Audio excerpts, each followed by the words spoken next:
ప్రతి ఉదయం దేవుని వాగ్దానం అనే కార్యక్రమానికి ప్రేమతో మిమ్మల్ని ఆహ్వానిస్తుంటున్నాను. ఇవది కాల సమయంలో దేవుడు మన కొరకు ఏర్పాటు చేసినటువంటి వాక్యభాగము యెషయా గ్రంథము 51వ అధ్యాయము 16వ వచనాన్ని ధ్యానించుకుందాం.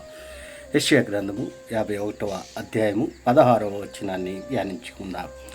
నీ నోట నా మాటలు ఉంచి నా చేతి నీడలో నిన్ను కప్పియున్నాను. క్రీస్తునందు ప్రేమైన దేవుని బిడ్డలారా, ఉదయకాల సమయంలో పరిశుద్ధాత్మ దేవుడు మనకిస్తున్నటువంటి వాగ్దానము, నీ నోట నా మాటలు ఉంచి నా చేతి నీడలో నిన్ను కప్పియున్నాను. ఈ యొక్క వాగ్దానాన్ని దేవుడు మనకును మన కుటుంబాలకును ఆశీర్వాదకరముగా మార్చునుగాక.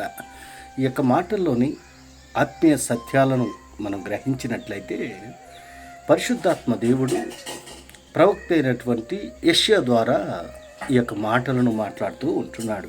ఈ యొక్క మాటలు ఇశ్రాయేలు ప్రజలను ఉద్దేశించి మరి యెషయా ప్రవక్తతో దేవుడు మాట్లాడుతున్నాడు. నీ నోట నా మాటలు ఉంచి నా చేతి నీడలో నిన్ను కప్పియున్నాను.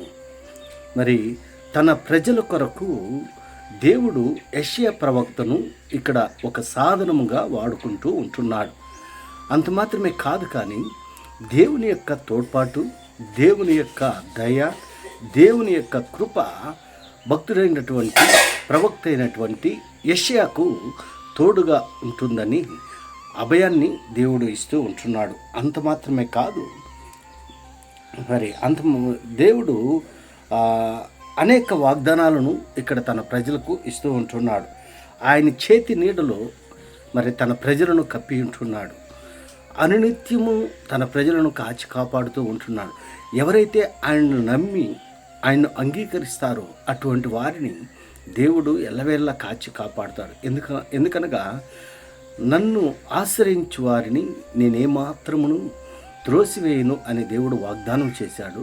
ఆ వాగ్దానాన్ని దేవుడు నిలబెట్టుకుంటూ ఉంటున్నాడు. ఇశ్రాయేలు యొక్క ప్రజలు అనేక పర్యాయములు తిరుగుబాటు చేసినప్పటికీ, అనేక పర్యాయములు మరి విసర్జించినప్పటికీ దేవుడు ఆయన దక్షిణ హస్తముతోటి వారిని ఆశీర్వదిస్తూ ఉంటున్నాడు. అంత మాత్రమే కాదు, మరి 13వ వచనంలో మనం గమనించినట్లు, బాధ పెట్టువాడు నాశనం చేటుకు సిద్ధపడినప్పుడు వాని క్రోధమును బట్టి నిత్యము భయపడుచు ఆకాశములను వ్యాపింపజేసి భూమి పునాదులు వేసిన యెహోవాను, నీ సృష్టికర్త నీ యెహోవాను మరచుదువా?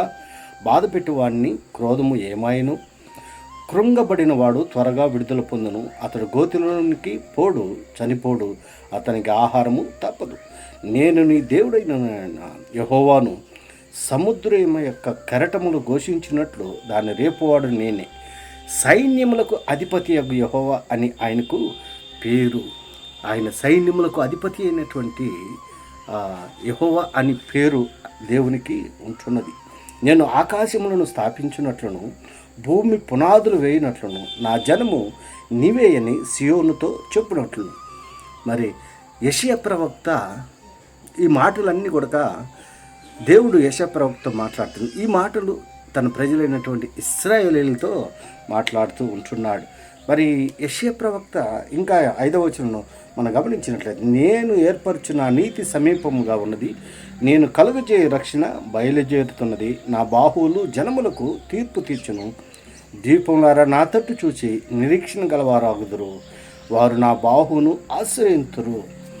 మరి ఇలాంటి వాగ్దానాలు అనేకములు మరి దేవుడు ఇస్తూ ఉంటున్నాడు. క్రీస్తునందు ప్రేమైన దేవుని బిడ్డలారా, ఆయన చేతి నీడలో మనం కప్పబడి ఉండాలంటే, ఆయన అంగీకరించినటువంటి వారిగా, ఆయన ఆజ్ఞను అనుసరించినటువంటి వారిగా, ఆయన ప్రేమించేటువంటి వారిగా మనం ఉన్నప్పుడు ఆయన చేతి నీడలో మనల్ని మరి కప్పి ఉంటాడు. ఎల్లవేళలా కష్టంలోనూ, దుఃఖంలోనూ, కన్నీటిలోనూ, వేదనలోనూ, బాధల్లోనూ ఆయన మనకు తోడుగా ఉంటున్నాడు.